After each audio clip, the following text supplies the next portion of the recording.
Bonjour à vous tous et bienvenue sur ce plateau de questions ouvertes pour notre rendez-vous hebdomadaire avec l'actualité. À l'ordre du jour de cette semaine, une question. L'hôpital peut-il et doit-il être rentable ? Ils étaient plusieurs milliers dans la rue, notamment à Paris, ce mardi, à protester contre le projet Bachelot de réforme de l'hôpital public. Ce texte, adopté déjà par les députés En Marche, doit être examiné par les sénateurs ce mois-ci. Alors, risque-t-il vraiment de transformer l'hôpital en entreprise ? Contient-il une réelle menace pour le service public, pour ses moyens, mais aussi pour l'accès égal pour tous ? Nous allons tenter de répondre à ces questions, comme chaque semaine, avec l'aide d'éditorialistes de médias chrétiens.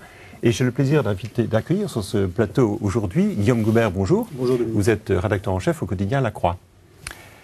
René Poujol, bonjour. Bonjour. Vous êtes directeur de la rédaction de l'hebdomadaire Pèlerin.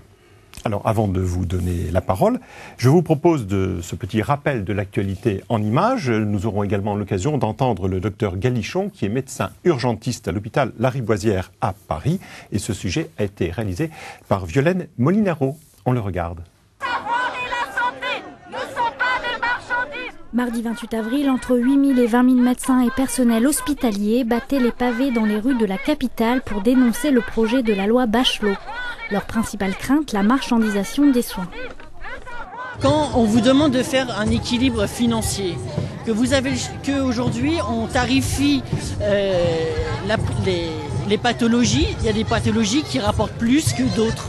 Et donc le risque pour les patients, c'est que clairement, ils n'aient pas une pathologie rentable et donc ils aient plus de difficultés d'accès aux soins, tout simplement. Les blouses blanches s'opposent au projet de loi Hôpital, Patients, Santé et Territoire qui menace selon eux la qualité et l'égalité d'accès aux soins et une fuite des médecins réputés dans le privé. Première victime, les patients qui en font déjà les frais.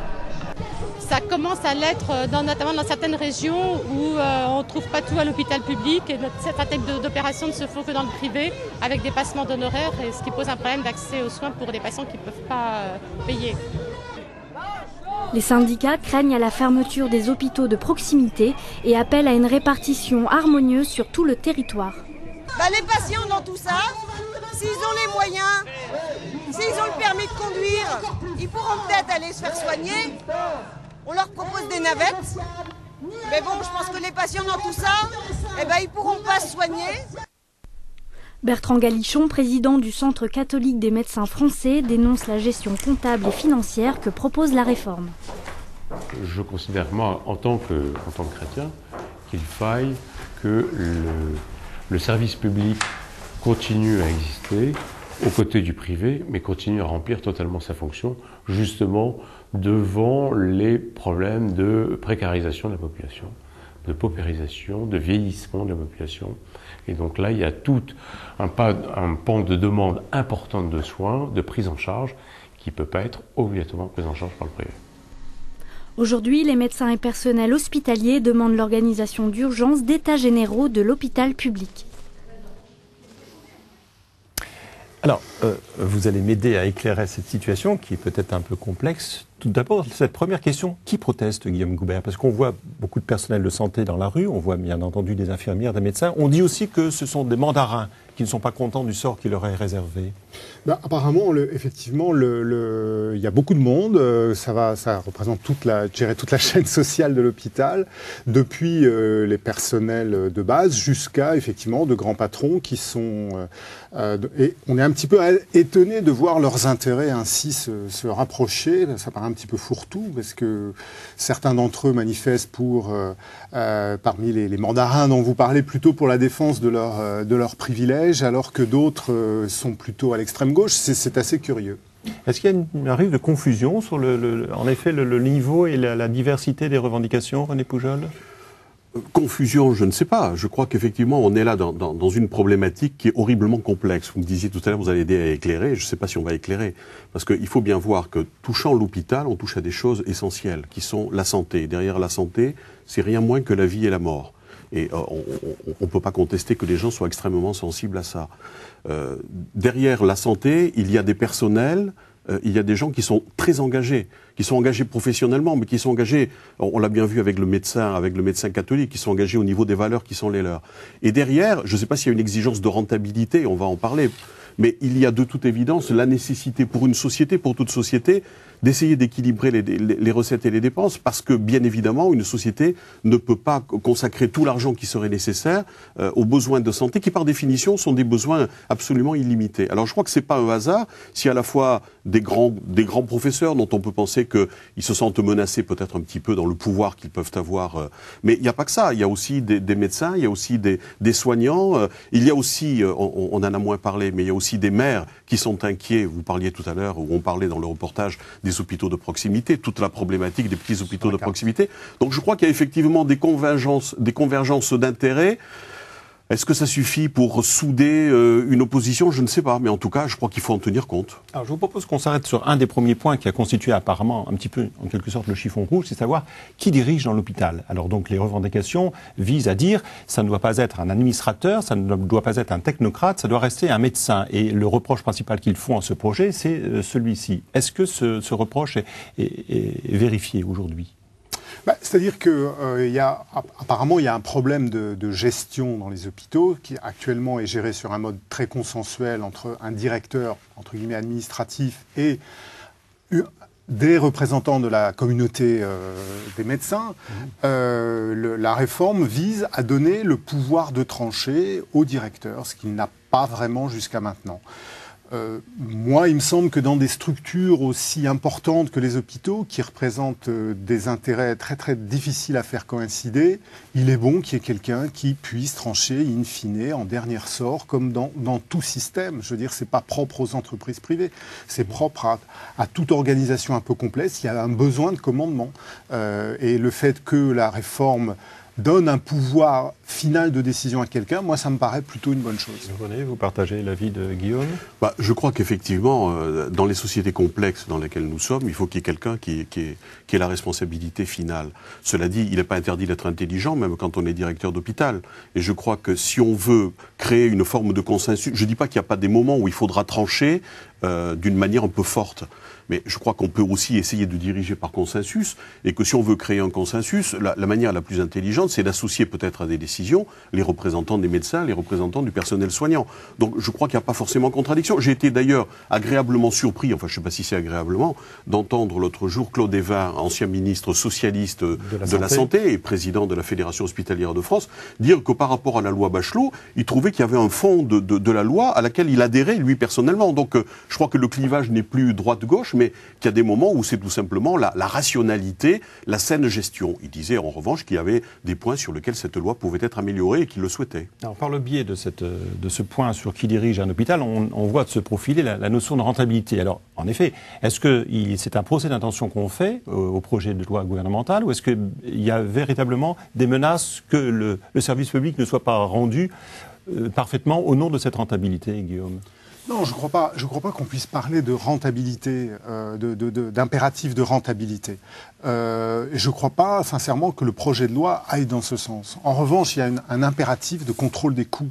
Et là aussi, c'est vrai pour toute structure. Je veux dire, on ne peut pas se permettre de dépenser l'argent bêtement. Surtout quand il s'agit, je rejoins ce que disait René tout à l'heure, je veux dire, il s'agit de la vie et de la mort des personnes. Donc on ne peut pas se permettre de gâcher de l'argent dans ce domaine. Et il semble bien que dans le système hospitalier tel qu'il est aujourd'hui en France, il y ait des marges de progression grâce à un bon contrôle des coûts. Alors, c'est évidemment très très difficile à faire. Je veux dire, il y a un moment où un contrôle excessif des coûts peut être nocif à la qualité des soins. Et je veux dire, on sera forcément dans un ajustement permanent sur ce terrain-là. Il y a des moments où on essaiera des trucs, on s'apercevra que c'est nocif, on reviendra en arrière. Mais on ne peut pas faire l'économie, si j'ose dire, d'un bon contrôle des coûts dans les hôpitaux. Sinon, c'est vraiment une honte de gâcher de l'argent. Là, je ne serais pas tout à fait d'accord. Je crois, effectivement, si on est de bonne volonté, on ne peut qu'avoir ce type de raisonnement. Je crains néanmoins, si vous voulez, que dans la logique, d'ailleurs, j'ai vu que le gouvernement a fait machine arrière sur ce qu'on appelle la convergence tarifaire, qui était de petit à petit, c'était prévu pour 2012, le gouvernement a décidé in fine de le reporter en 2018, c'est-à-dire en fait au calendrier grec, on ne sait pas si on en reparlera, de convergence tarifaire entre le public et le privé, c'est-à-dire d'aligner les tarifs de remboursement dans le public sur ceux du privé, puisqu'on sait qu'au niveau du public, je crois que ça doit être de l'ordre de 35% de plus.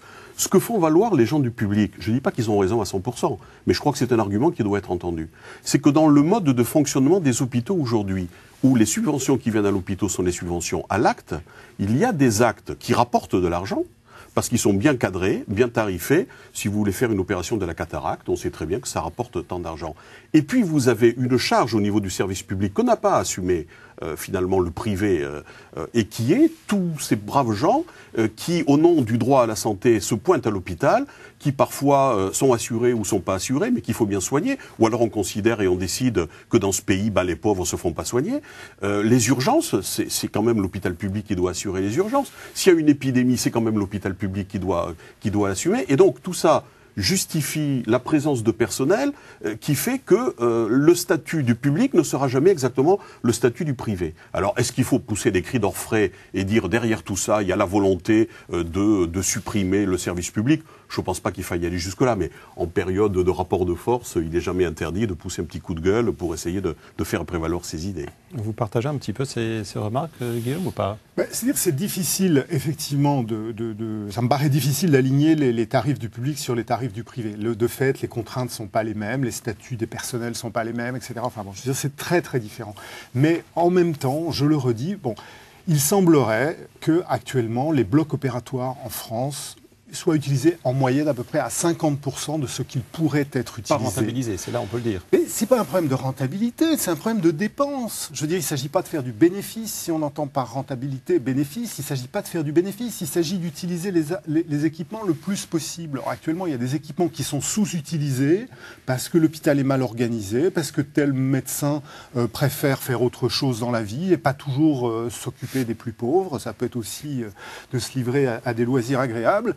Voilà, donc je veux dire, il y a des efforts à faire, c'est normal. Je veux dire, on le fait dans tous les domaines de la vie. Je ne vois pas pourquoi les hôpitaux seraient dispensés de cet effort-là, d'essayer de dépenser l'argent le plus intelligemment possible. C'est du développement durable, d'une certaine façon. Il est vrai que dans les équipements d'hôpitaux, il y a un côté prestigieux, un petit peu, si vous voulez, pour une commune, dont le maire est statutairement, à l'heure actuelle, président du conseil d'administration de l'hôpital, de dire par rapport à la ville voisine, moi j'ai tel et tel équipement. Et le risque, si par relation, il arrive à obtenir une dérogation pour avoir le dernier scanner, la question est toujours posée de savoir est-ce que c'est vraiment rentable d'avoir le même équipement que l'équipement qui a 30 ou 40 ou 50 km. Donc qu'il faille rationaliser, notamment en matière d'équipement, et que pour cette rationalisation, qui est de l'intérêt effectivement du citoyen, il faille parfois prendre des décisions d'autorité. Ça, je suis d'accord. Et là, on peut avoir effectivement, à la fois, je vous dis, des élus qui plaident pour des équipements superfétatoires, avec la complicité parfois du corps médical, c'est bien naturel. Et c'est là où, effectivement, je crois qu'il faut de la rigueur, mais de la rigueur dans la concertation. Alors, vous avez évoqué déjà à plusieurs reprises cette notion de service public, et donc, pour le différencier, des hôpitaux privés. Est-ce qu'aujourd'hui, il doit y avoir clairement une différence ? Est-ce qu'autrement dit, ce débat qui porte sur cette notion, notamment aussi de rentabilité, de savoir qu'on peut s'occuper de certaines maladies plutôt que d'autres, est-ce que la différence doit se faire entre service public et service privé ? Moi, j'ai toujours, en matière générale, pas seulement en matière de santé, tendance à penser que le privé peut très bien assurer des missions de service public du moment que le cahier des charges est bien défini et qu'il est bien contrôlé et qu'il peut être remis en cause à intervalles réguliers, vraiment, et pas par tacite reconduction. Donc, pour moi, c'est assez difficile de trancher clairement entre ce qui relève du public et ce qui relève du privé. Si le privé est capable de remplir des missions de service public, moi, je trouve ça très bien. Je n'ai pas d'objection par rapport à ça. Simplement, remplir une mission de service public, c'est ce dont on parlait tout à l'heure, c'est assurer les urgences 24 heures sur 24, par exemple. Et ça, objectivement, ça a un coût élevé. Bon, si le secteur privé est capable de rendre ce même service à un coût légèrement plus élevé que le public, moins élevé, que le public, pourquoi pas ? Alors, donc, René Poujol, le fait de s'attacher plus particulièrement à des maladies lourdes, à des personnes âgées, à la précarité, est-ce que vous pensez que c'est un devoir qui échoit d'abord et avant tout au service public ? De toute façon, de fait, je ne vois aucune clinique privée, si vous me permettez l'expression, qui est ouvert à un secteur pour accueillir des personnes âgées en grande dépendance. On considérera que la dépendance, de toute façon, ce n'est pas de l'ordre de la maladie, et c'est vrai. Et d'ailleurs, on voit bien l'évolution probable du secteur hospitalier public, qui lui-même va se dégager de plus en plus de ce qu'on appelle le long séjour, où il y a des personnes âgées atteintes de maladies d'Alzheimer, etc. Mais là aussi, j'aimerais quand même qu'on s'y arrête 30 secondes. On voit bien avec la démographie qui va arriver, que des personnes âgées dépendantes comme ça, qui peuvent pas aller en maison de retraite où on ne les accueille pas, ou des maisons de retraite qui puissent accueillir des grands malades, on les a aujourd'hui en secteur hospitalier. Les familles souvent paient des droits de journée extrêmement élevés. Et on peut soupçonner que l'hôpital public à l'heure actuelle fait du bénéfice sur ces personnes âgées qui finalement ont besoin de quoi? De cocooning, pas de soins extrêmement intensifs pour financer notre dépense. Et pour avoir en mémoire une expérience très précise dans un hôpital gériatrique de la région parisienne, on voit bien les excès, si vous voulez, d'une gestion trop serrée sur le plan financier. J'ai un exemple en mémoire où on a fait un appel d'offres, par exemple, pour la fourniture des couches. Pardonnez-moi de parler de couches, mais à partir d'un certain âge, ça redevient quelque chose de nécessaire. Le directeur a pris les couches les moins chères et il suffit de parler avec des infirmiers pour qu'ils vous disent, 3 heures après qu'on ait mis la couche, la personne âgée, pardonnez-moi, mais macère dans son urine. Et il faut quoi? Soit la changer, mais pour la changer, il faut avoir du personnel. Or, on n'a plus de personnel. Donc finalement, le résultat de cette économie, c'est qu'on contraint des personnes âgées dont la famille a dépensé des sommes folles pour qu'elles soient à l'hôpital, à passer 3-4 heures à baigner dans son urine. Je veux dire, c'est des choses parfois aussi triviales que ça, qui sont derrière des arbitrages, qui sont rendus par des personnels administratifs, sans avoir pris le temps de consulter, je dirais, les aides-soignantes ou les infirmières. Je voudrais revenir sur un point, René. Je ne sais pas ce qu'on met exactement sous le mot privé. C'est-à-dire que si on pense privé des médecins qui s'associent pour créer leur clinique, bon, ok, on peut dire que c'est le secteur privé. Mais il y a un certain nombre de structures qui ne sont pas vraiment publiques, mais qui sont souvent d'origine confessionnelle. Il y a le privé non lucratif. Voilà, et qui ont souvent été très innovants, qui ont amené des choses qui n'existaient pas. Je pense par exemple à la maison Jacques Garnier à Paris, Jeanne Garnier, pardon, qui s'occupe de soins palliatifs, des diaconesses de Rueil, etc., qui sont des structures privées non lucratives, effectivement, souvent confessionnelles, et qui ont permis d'expérimenter des choses et d'apporter des choses extrêmement utiles. Donc, faut faire attention quand on utilise le terme privé, à pas forcément privé-public. Mais on n'est pas dans le domaine de l'hôpital, là. C'est autre chose. Tout à fait.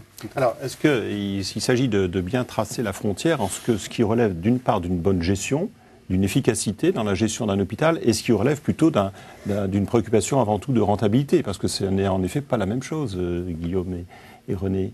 Où est-ce qu'elle est la limite entre ceux qui vont accuser l'hôpital de vouloir, non pas faire de l'argent, mais de vouloir à tout prix avoir une gestion de rentabilité quitte à défavoriser certaines maladies, et d'autres qui vont dire, comme vous venez de citer certains exemples, non, nous ne sommes pas là pour faire de la rentabilité, mais nous sommes là pour avoir une gestion efficace.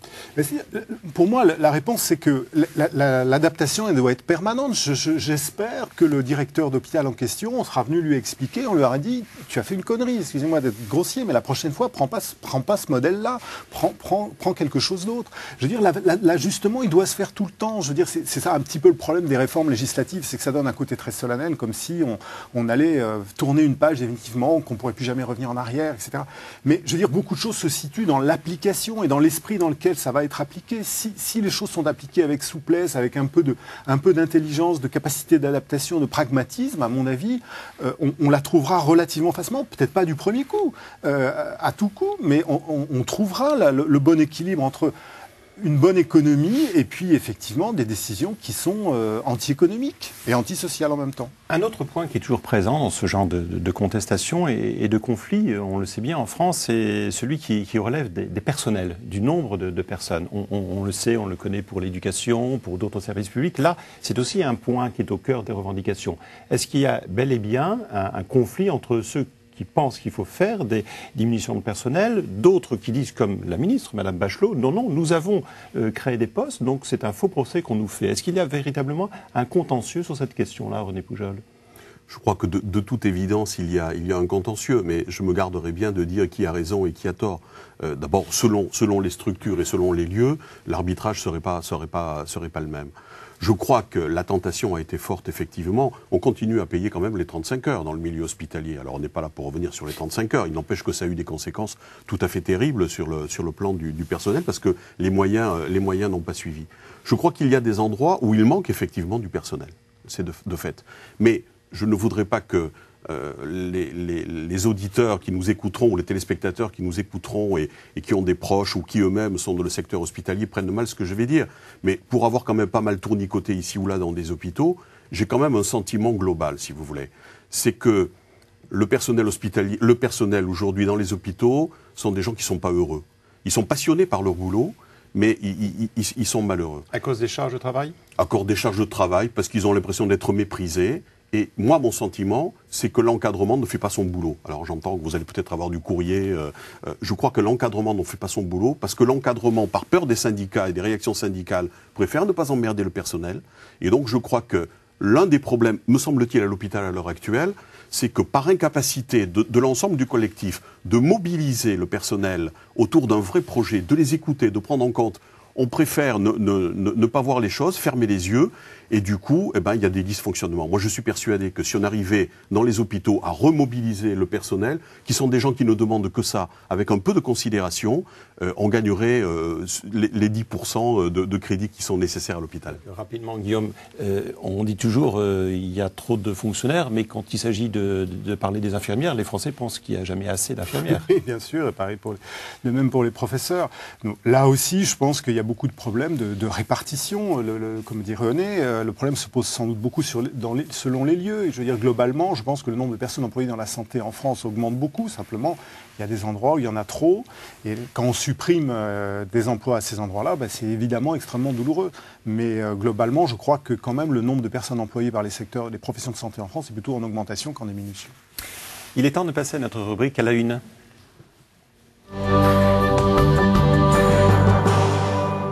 Guillaume, au-delà de cette actualité, la Croix s'est intéressée, j'imagine, à d'autres sujets ? On s'est intéressé beaucoup évidemment aux sujets sociaux ces jours-ci avec la perspective du 1er mai, de ce 1er mai unitaire, le premier, alors il faut savoir si c'est historique ou non, mais en tout cas c'était certainement pas arrivé depuis le Front Populaire en 1936 d'avoir un défilé aussi unitaire, mais nous on l'a pris sous un angle qui nous est cher, qui est celui de l'Europe, qui est de savoir dans cette crise qui est bien évidemment beaucoup plus large que les frontières de la France, est-ce qu'il y a une réponse sociale et syndicale qui s'esquisse à l'échelle de l'Europe? Malheureusement, la réponse n'est pas très positive. René Poujol, pour Pèlerin. Alors pour Pèlerin, je vais être à deux vitesses. Cette semaine, on a fait la couverture sur le thème de la famille, comment traverser la crise économique à l'heure actuelle en famille, à la fois les problèmes psychologiques que ça peut poser et puis les soutiens que l'on peut obtenir à la famille. Mais comme il y a des chances que vous ne m'inviterez pas la semaine prochaine, je voudrais dès à présent vous vendre le sommaire de la semaine prochaine avec deux choses qui me paraissent tout à fait essentielles. On va faire 20 pages sur le voyage à haut risque du pape Benoît XVI en Terre Sainte et puis un petit coup de gueule, un vrai dossier de 4 pages. Vous n'êtes pas sans savoir que Anges et démons va nous arriver après le Da Vinci Code le 13 mai, donc le jour où le pape sera à Bethléem. Alors c'est une espèce de roman un peu fou, anti-vaticanesque, et on essaie de démonter un petit peu, au moins le roman, parce que le film, personne ne l'a encore vu. Très bien, ce sont des sujets, vous imaginez, qui intéresseront aussi Cathéo. Il est temps de passer à notre rubrique ultime, en bref.